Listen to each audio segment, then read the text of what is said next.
Good evening, and welcome to Acts chapter 18, a short chapter. After this, Paul left Athens and went to Corinth.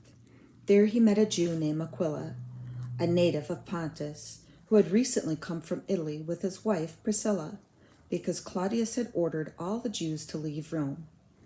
Paul went to see them, and because he was a tent maker as they were, he stayed and worked with them. Every Sabbath he reasoned in the synagogue, trying to persuade Jews and Greeks.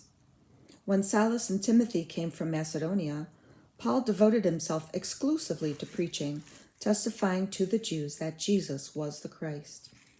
But when the Jews opposed Paul and became abusive, he shook out his clothes in protest and said to them, "Your blood be on your own heads. I am clear of my responsibility. From now on, I will go to the Gentiles." Then Paul left the synagogue and went next door to the house of Titus Justus, a worshiper of God. Crispus, the synagogue ruler, and his entire household believed in the Lord, and many of the Corinthians who heard him believed and were baptized. One night the Lord spoke to Paul in a vision. "Do not be afraid. Keep on speaking. Do not be silent.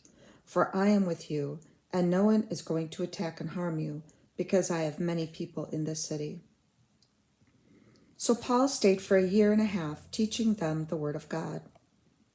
When Gallio was proconsul of Achaia, the Jews made a united attack on Paul and brought him into court. This man, they charged, is persuading the people to worship God in ways contrary to the law. Just as Paul was about to speak, Gallio said to the Jews, "If you Jews were making a complaint about some misdemeanor or serious crime, it would be reasonable for me to listen to you. But since it involves questions about words and names and your own law, settle the matter yourselves. I will not be a judge of such things." So he had them ejected from the court. Then they all turned on Sosthenes, the synagogue ruler, and beat him in front of the court. But Gallio showed no concern whatever. Paul stayed on in Corinth for some time. Then he left the brothers and sailed for Syria, accompanied by Priscilla and Aquila.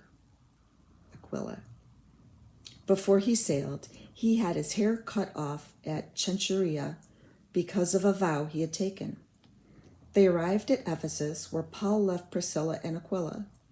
He himself went into the synagogue and reasoned with the Jews. When they asked him to spend more time with them, he declined. But as he left, he promised, "I will come back if it is God's will." Then he set sail from Ephesus. When he landed at Caesarea, he went up and greeted the church and then went down to Antioch. After spending some time in Antioch, Paul set out from there and traveled from place to place throughout the region of Galatia and Phrygia, strengthening all the disciples. Meanwhile, a Jew named Apollos, a native of Alexandria, came to Ephesus. He was a learned man, and with a thorough knowledge of the Scriptures. He had been instructed in the way of the Lord, and he spoke with great fervor and taught about Jesus accurately. Though he knew only the baptism of John, he began to speak boldly in the synagogue. When Priscilla and Aquila heard him, they invited him to their home and explained to him the way of God more adequately. When Apollos wanted to go to Achaia, the brothers encouraged him and wrote to the disciples there to welcome him. On arriving, he was a great help to those who by grace had believed, for he vigorously refuted the Jews in public debate, proving from the Scriptures that Jesus was the Christ. Have a blessed evening.